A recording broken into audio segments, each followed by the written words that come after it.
Hi, it's Jacob Field here from the High Performance Property Investment Podcast. Today I'm joined by a very special guest, someone who is opening up our eyes to a completely different perspective on property investment. It is Councillor Jacob Heremaia from the Logan Councillor up there in Queensland. Thank you so much for joining us today, Jacob. It's an absolute pleasure. I've been really looking forward to this conversation, more so to be able to pick your brain from how is public policy likely to impact us as property investors, and how can we really adopt your way of thinking to help us thrive in the next few years. So once again, thanks for joining us. I'm really looking forward to diving in. Well, thanks for having me on, Jacob. And you know, when you're in the company of another Jacob, it's always good company. So I'm really looking forward to having our chat today. My brain does sort of go into short,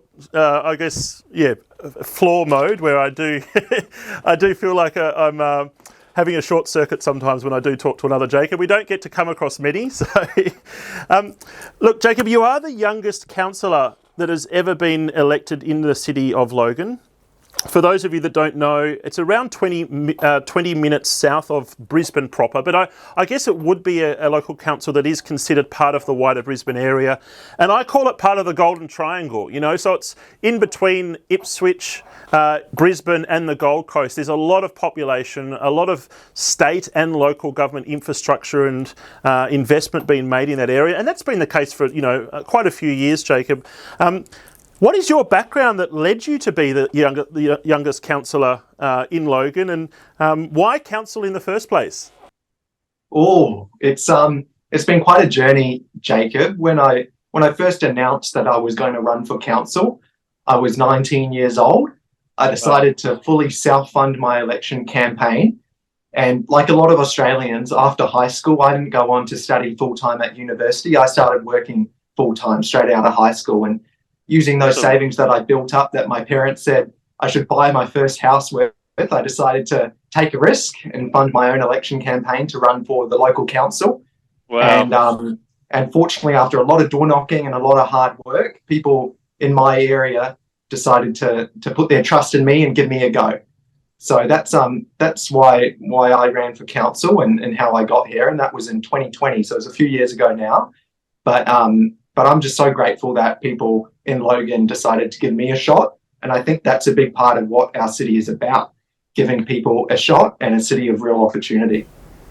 That's such an awesome story, Jacob. Well done. You've got to grab the bull by the horns, and it shows a real focus, I guess, in knowing what you want and going after it. Is it coming from a point of, helping the local community, helping Logan? What's the particular connection to the Logan area? Yeah, so I was born in New Zealand and I moved over to Australia as a kid. And you hide the accent quite well, actually.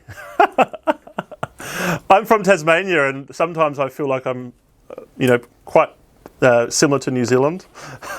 Definitely closer than up here in Queensland. Yeah.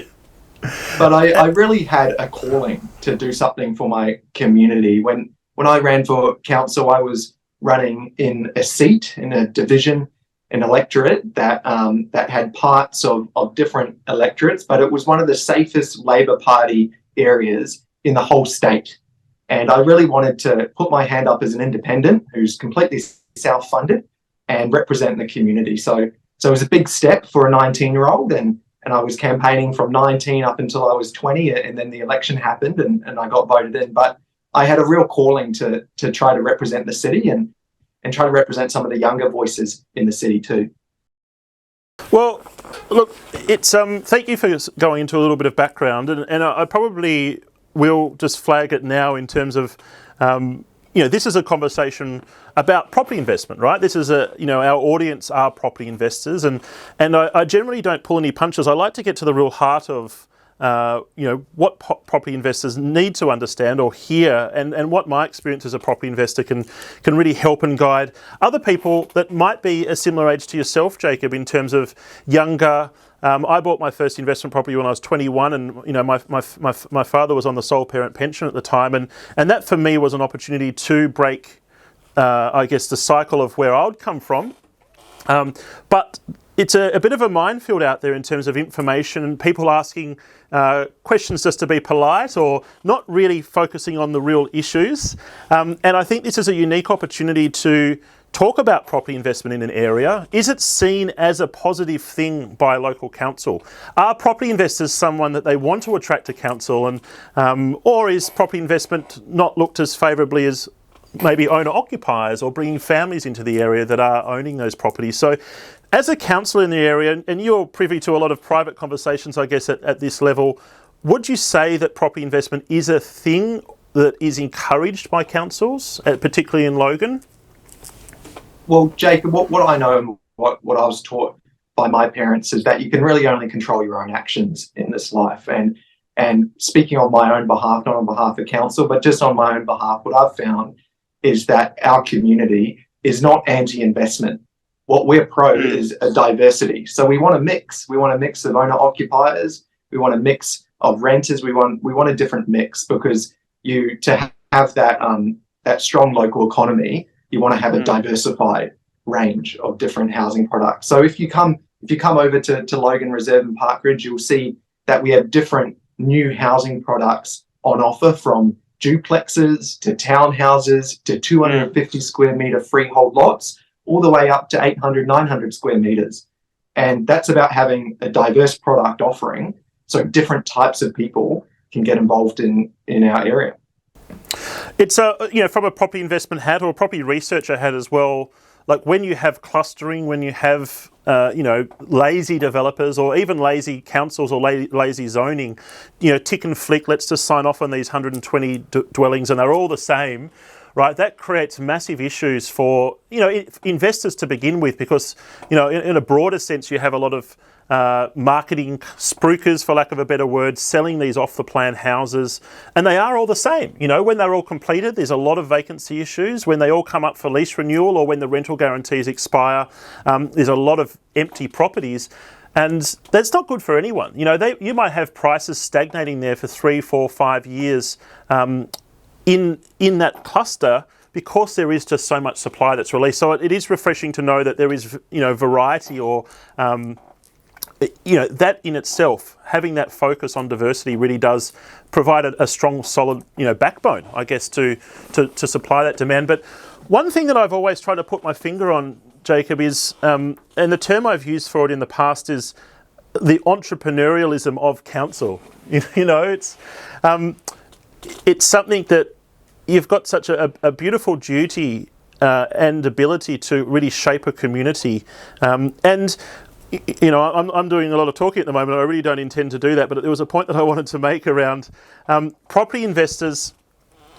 They are focused on the numbers. They might not be focusing on, improving properties or the local area. The owner-occupiers tend to do that, but property investors provide a critical stepping stone into a location. You've got these wonderful people moving towards Logan for the new jobs and employment and all the things you're working hard to attract. Well, they generally don't buy to begin with. They just want to see if Logan's for them to begin with. So, leasing a property for 6 or 12 months gives them that ability to enter into the market, dip their toe in and see how it works, if it's for them, and then they'll come in and buy. So I feel that stopgap is critical to an economy or a local area. Do you agree with that as a concept, or? Yeah, and on that, Jacob, talking about numbers, I think a lot of people would be surprised to know how large Logan is. Logan in 2021 had 350,000 people living in it. So that's larger than the Sunshine Coast. And it's a huge area with all the different suburbs within it. But when it comes to investment, there's different types of investors. And what I was really interested in seeing in my term at council is that we have right here in Division 8, my electorate in Logan, we have the largest industrial warehouse development in the Southern Hemisphere, according to the Courier Mail, being built right here. So when we're talking about investment, we need investment from large investors in employment. We need investment from government, and we also need investment from individuals. So we need the three secret ingredients to really create a beautiful place. Can I just pause on that? So the large industrial development, I've got a bit of a case study really quickly, and I won't divert things, but Moreton Bay, I got this wrong. This is one of the fundamental areas where I got wrong as a researcher quite a few years ago, and I really learnt from it.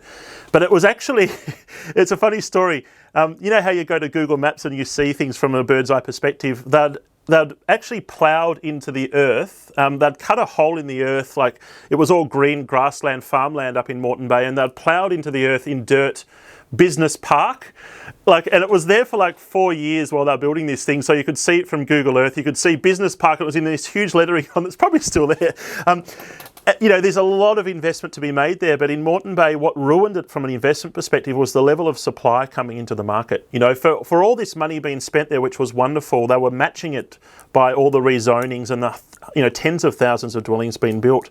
Can you give me a breakdown of the industrial proposal or development, and what sort of employment will be there in terms of it? Is it local manufacturing or local small business, larger businesses?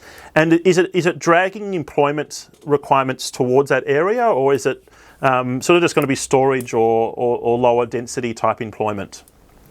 Yeah, so there's one of the major tenants is a Bunnings distribution centre, and Nice.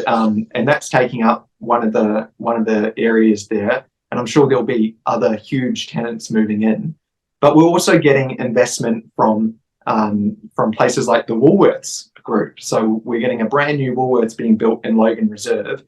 And even though there's that additional supply that you've been talking about, making sure that the quality of that supply is high quality is a big concern of mine as a councillor.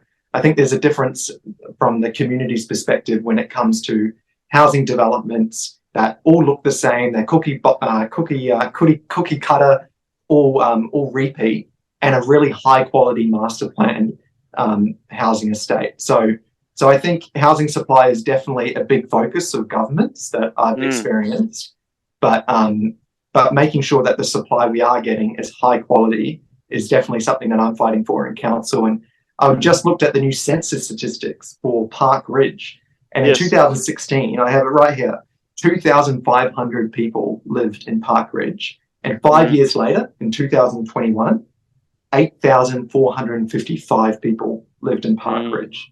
So that is a huge population increase. You're sort of seeing what that's sort of like 30% per annum increase. I'm very sort of, I guess, the diversity of the housing, I think, is something that it's critical from an investment perspective, because looking at the Moreton Bay example, where it seems like a lot of people were really juicing this and making as much money out of as they could. The builders were getting approvals for jamming as many blocks into these areas as possible, and the build quality was nothing special. They all were very cookie cutter, and it was probably at a time, to be perfectly honest with you, maybe 5 to 10 years ago, when property investors just weren't as savvy either. There were companies that were very large advertisers who could. I used to own the largest property investor magazine in the country, and they used to advertise there. I won't name names, but they were my clients. And they were selling this product that, 5 years after the fact, they were still the same value. They just didn't grow. And I think that's probably the learning from it, from, not just Moreton, but lots of other areas across the country. They were all the same. And that type of housing, I have seen it in, the right types of estates, where it's how they are released, how they protect owner-occupier densities, and how they bring the diversity into the estates. So, from land release stage 1 through to stage 2, you might actually have an appreciation of the land value through that period when it's done well. And that's the holy grail to achieve. I would argue as well, though, Jacob, it's still difficult to compete with established dwellings. These brand new properties coming into an area, it might be attracting a different socio component.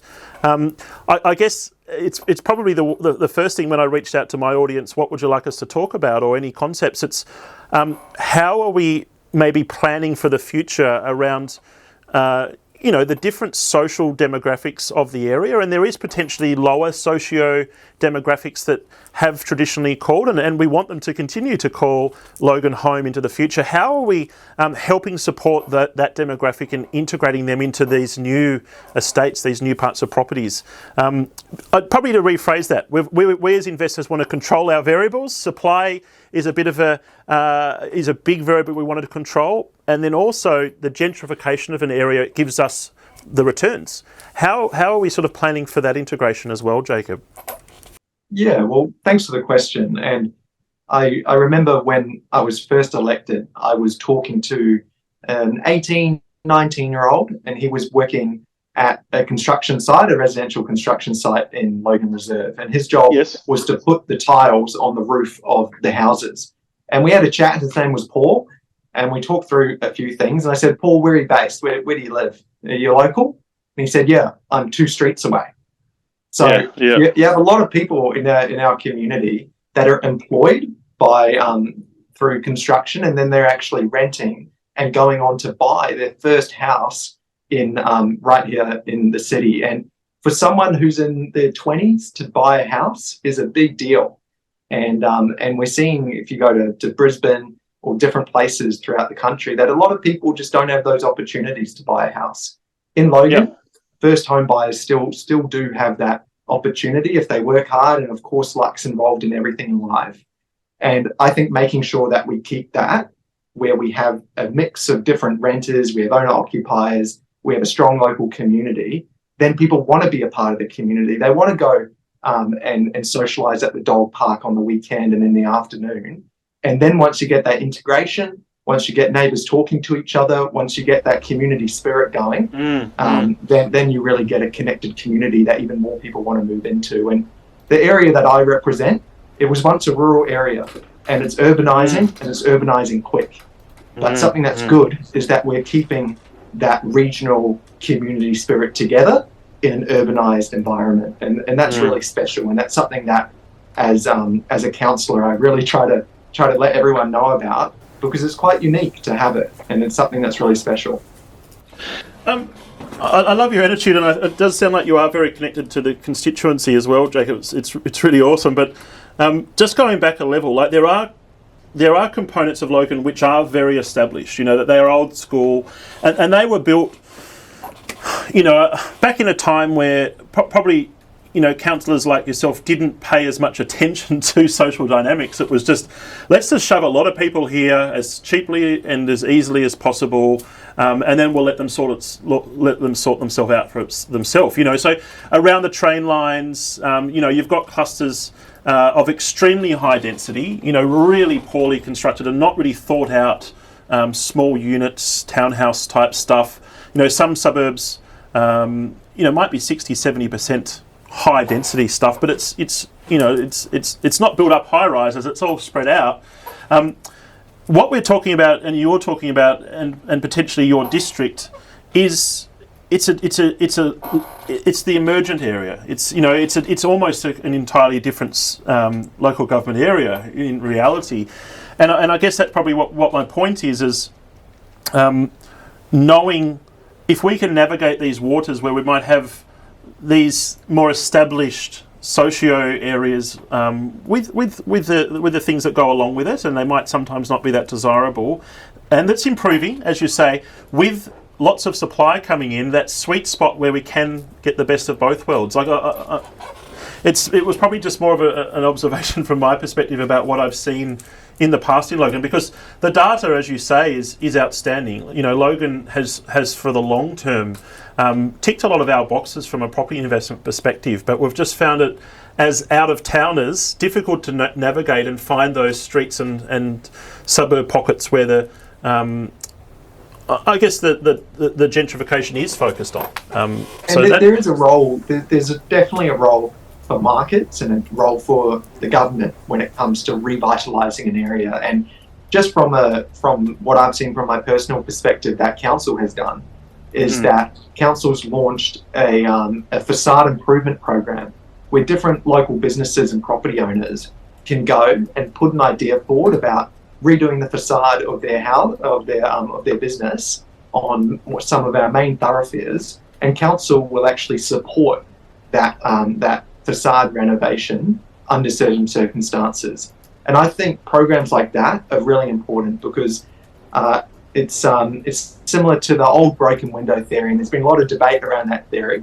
But when you walk down a street and you see buildings that may not be taken care of, or may have broken windows, or may have graffiti on them, it starts to affect how people see the area and how people behave. But if we take pride in our streets, and if we keep them manicured, and if we keep the mowing contractors on rotation, then we have a beautiful place with brand new facades, with different cafes, and people feel proud of their community. And once you get that going in an area, I've seen it in mine, it's infectious and it spreads. And that's why I really love representing my electorate. Can't speak for the whole city. I'm not a total expert on every single bit, but what I do know is that there's a role for markets and a role for government, and I think government's heading towards acting in the right direction, but we've got to keep it accountable, and we've got to make sure that different representatives know how we feel, know that it's an issue, and know that we have faith in the future of our city, but we can't be complacent, and we've got to keep on working at it. That's so, like, the way that you express that, I think is you've really hit the nail on the head so well, because, like, from a research perspective, I probably as an investor made quite a few mistakes investing in other parts of regional New South Wales, and they had some real street level issues, and when there is that local dynamic or the stigma, right, people are never considering that area as a long-term proposition for them. It's always, I'm going to be living here until I can do this, and then I'm out. Right, and what that brings is that it brings turnover on the rental side of the market, and it brings turnover in the buy side of the market. So that's, even though there's no more properties being built there, that's now supply, right? That creates supply.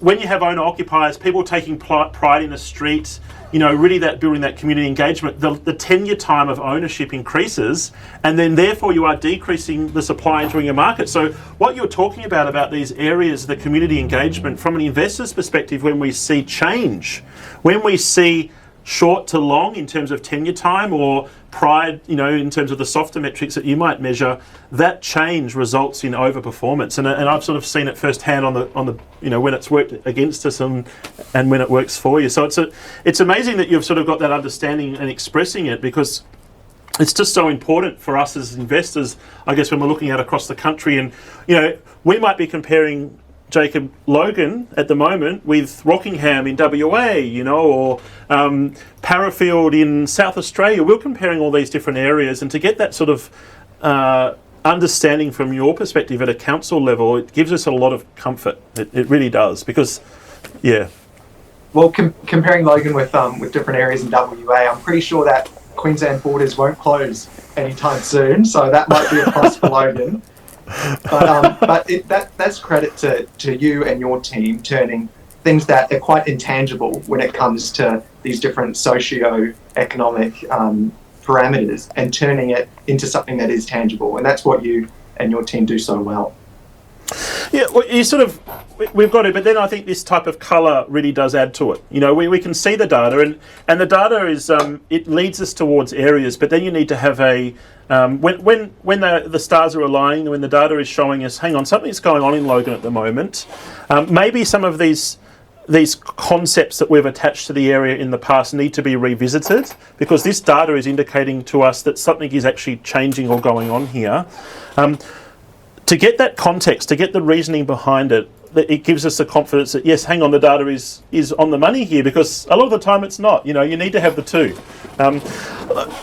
Overall, Jacob, for investors, I think you've sort of come from a position where property investors have a lot to offer an area, and that gives us a lot of heart, I guess. But as someone who definitely knows the area, and particularly District 8, so just to clarify, District 8 is a chunk of Logan. Logan is almost the size in population of Tasmania, which is where we're recording this from.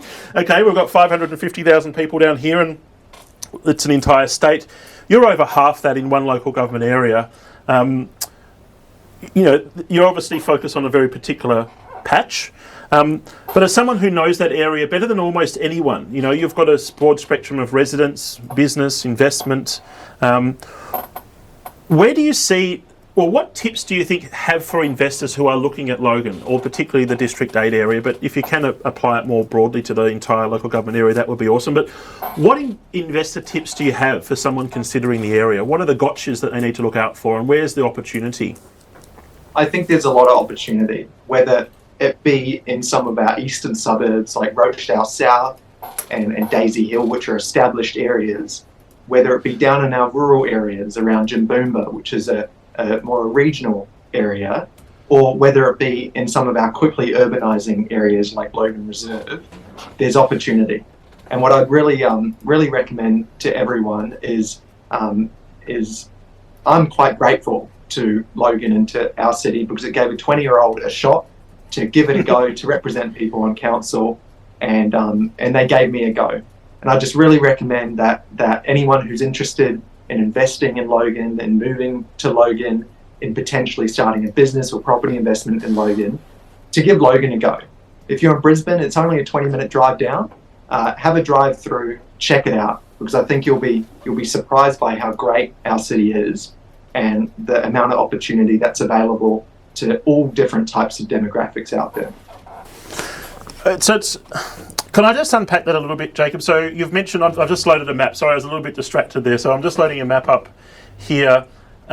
You've talked about the Rochedale South area. And so this is all on the eastern side of the highway. So for those of you that are not good visually or not really familiar with the area, you've got the main M1 highway from Brisbane that connects the Gold Coast. So the whole idea here, and it has been for the last 20, 30 years, is the Gold Coast is a national powerhouse in terms of population growth, infrastructure spend, tourism, all of these things that are going on. You've got Brisbane, which has obviously got the Olympics. It's got huge population growth. You've got a council in Brisbane, or a state government that really does front run the need. Like Tasmania were the opposite. We're 30 years behind the need, and probably Sydney is the same. Melbourne seems to do a pretty good job of it, but Brisbane is definitely an area that is in front of the need. They definitely set things up for the future, and Logan is right in between the two. You say sort of 20 minutes from Brisbane. Well, it's sort of a pretty similar distance, maybe a little bit longer down to the Gold Coast, but you have a lot of commuters. A lot of your residents would definitely be working in Brisbane CBD and in the Gold Coast area. Would that be true there, sir? Or it's very true, and the important thing about that M1 motorway is that it's not only just a highway, but also a length of it has a dedicated busway that goes straight to the CBD. So you have dedicated, separate busway, and you have those public transport connections, and that's really important as well, because when you have public transport options as well as traditional vehicle options, you get the best of both worlds. And you've obviously got the train as well. So, I mean, the reason why I sort of talked about the Gold Coast, the Brisbane area, is, a lot of the areas, Park Ridge, Logan Reserve, into Park Ridge South, even Boronia Heights, we're starting to talk 10, 15 kilometres away from the M1. And if people are accessing the M1 to access work, down here in Tasmania, we don't want to really commute more than 5 minutes, but I think for you guys, half an hour, 45 minutes is acceptable. Is there a really strong demand on the local level for people moving to the area, or even those, even that tradie who's now got a job building homes, they've already moved through the rungs locally. Are they preferring those areas close to the M1, or are they happy to be 15, 20 minutes from the M1 or 10 minutes from the M1 just to get a little bit more space? Yeah, in terms of specific occupations, I think you're right. It depends on where your workplace is. Something that happens in Logan, as very similar to other sort of outer suburban areas, is that we have a lot of people who stay in their house during the night and the morning and the afternoon, but then they leave the city to go to work. And something that I'm working as a councillor and doing everything within my power is try to encourage different sort of local-based employment. And that's why it's really important to have employment land in your city. Logan has a large amount of employment land that is yet to be activated, and that means that we'll have that local employment source where people don't need to drive 30 minutes, or they don't need to go to the north side of Brisbane or all the way down to the Gold Coast. They have those local employment hubs, and right now we still do have a lot of that export activity going on when it comes to working, but I think it's important to have more localized employment as well. Yeah, I think you've really hit the nail on the head. I think that's it's